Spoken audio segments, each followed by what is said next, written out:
First நான் 200 gram mushroom எடுத்திருக்கேன். ஒரு பேக்கெட் மஷ்ரூம். இதில் வந்துட்டு 1 டேபிள் ஸ்பூன் கார்ன்ஃப்ளவர் போட்டுக்கணும். 2 டேபிள் ஸ்பூன் அரிசி மாவு போட்டுக்கோங்க. நீங்கள் வந்துட்டு அளவு கரெக்டாக போடுங்க. இதில் வந்துட்டு அளவு மாறிச்சு அப்படின்னா, கார்ன்ஃப்ளவர் அதிகமாகச்சு அப்படின்னா வந்துட்டு அப்படியே அந்த கடாயோடு ஒட்டிக்கும். அரிசி மாவு ரொம்ப அதிகமாகச்சுன்னா அப்படியே நொறுங்கி சிப்ஸு மாதிரி நொறுங்குற மாதிரி இருக்கும். அதனால் அளவு பார்த்து போட்டுக்கோங்க. அதுக்கப்புறம் வந்துட்டு மிளகுத்தூள் வந்து ஒரு அரை டீஸ்பூன் நான் போட்டிருக்கேன். மிளகுத்தூள் உங்கள் டேஸ்ட்டுக்கு ஏற்ற மாதிரி நீங்கள் போட்டுக்கலாம். இப்போ வந்துட்டு காஷ்மீரி ரெட் சில்லி பவுடர் எடுத்திருக்கேன். காஷ்மீரி மிளகாய் தூள் நல்ல கலர் கொடுக்கும். நீங்கள் வறுவலுக்கெலாம் இந்த மாதிரி யூஸ் பண்ணிக்கோங்க. வேறு கலர் எதுவுமே சேர்க்க வேணாம். இது வந்துட்டு நான் 1 டேபிள் ஸ்பூன் போட்டிருக்கேன். காரம் எப்படி இருக்குன்னு பார்த்துட்டு அதுக்கேற்ற மாதிரி நீங்கள் சேர்த்துக்கோங்க. சீரகத்தூள் 1 டீஸ்பூன் போட்டிருக்கேன். அதுக்கப்புறம் இதில் வந்துட்டு கொஞ்சமாக இஞ்சி பூண்டு விழுது சேர்த்துக்கோங்க. ஒரு டீஸ்பூன் போதும் இஞ்சி பூண்டு விழுது. தேவையான அளவு உப்பு போட்டுக்கோங்க. இதில் 1 ஸ்பூன் கிட்ட உப்பு நான் போட்டிருக்கேன். நீங்கள் வந்துட்டு உப்பு எவ்வளோ இருக்குன்னு செக் பண்ணி பார்த்துட்டு போடுங்க.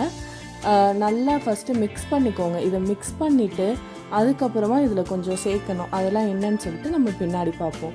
நல்லா வந்துட்டு எல்லா சைடும் கோட் ஆகிற மாதிரி மிக்ஸ் பண்ணுங்கள். நீங்கள் எண்ணெய் வறுக்கிறதுனாலுமே நல்லா மிக்ஸ் பண்ணுறதுல தான் இருக்குது. இப்போ வந்துட்டு கொஞ்சமாக எண்ணெய் சேர்த்துக்கோங்க.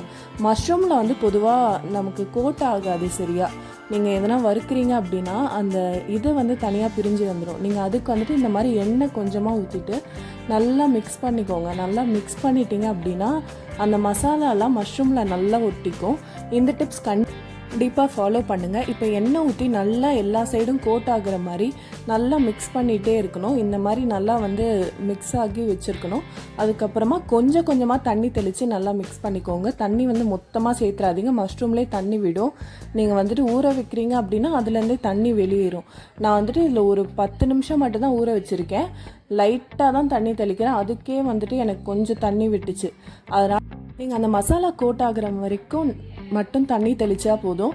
அந்த தண்ணியை நல்லா தெளித்து நல்லா வந்து நீங்கள் மிக்ஸ் பண்ணிக்கோங்க. இங்கே பாருங்கள், நல்லா அந்த கன்சிஸ்டன்சியாக அப்படி இருக்கணும். மசாலா வந்து தனியாக இது தனியாக அப்படி இல்லாமல் அந்த எல்லாமே ஒன்று சேர்ந்த மாதிரியான கன்சிஸ்டன்சியில் மட்டும் மிக்ஸ் பண்ணிக்கோங்க. இந்த மாதிரி நிறைய ஈஸி ரெசிபீஸ்க்கு நம்ம சேனலை சப்ஸ்கிரைப் பண்ணிக்கோங்க. பிகினர்ஸ் ஈஸியாக சமைக்கிற மாதிரியான ரெசிபீஸ் நம்ம சேனலில் கண்டினியூஸாக போடுறோம்.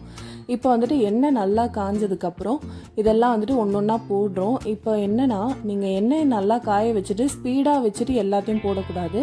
ஸ்லோவில் வச்சுட்டு அதுக்கப்புறம் தான் எல்லாத்தையும் போடணும். பிகினராக இருக்கீங்க அப்படின்னா உங்களுக்கு டக்கு டக்குன்னு போட வராது. நீங்கள் போடுறதுக்குள்ளே எல்லாமே கரிஞ்சு போயிடும்.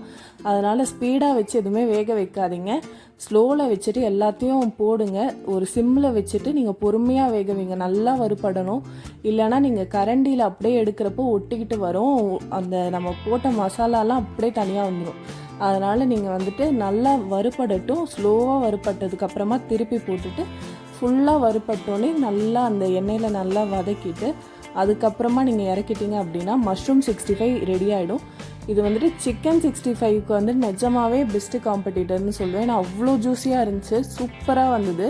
நீங்கள் வந்துட்டு கண்டிப்பாக இந்த ரெசிபி ட்ரை பண்ணிட்டு எப்படி இருக்குன்னு சொல்லுங்கள். நம்ம சேனலை சப்ஸ்கிரைப் பண்ணுங்கள்.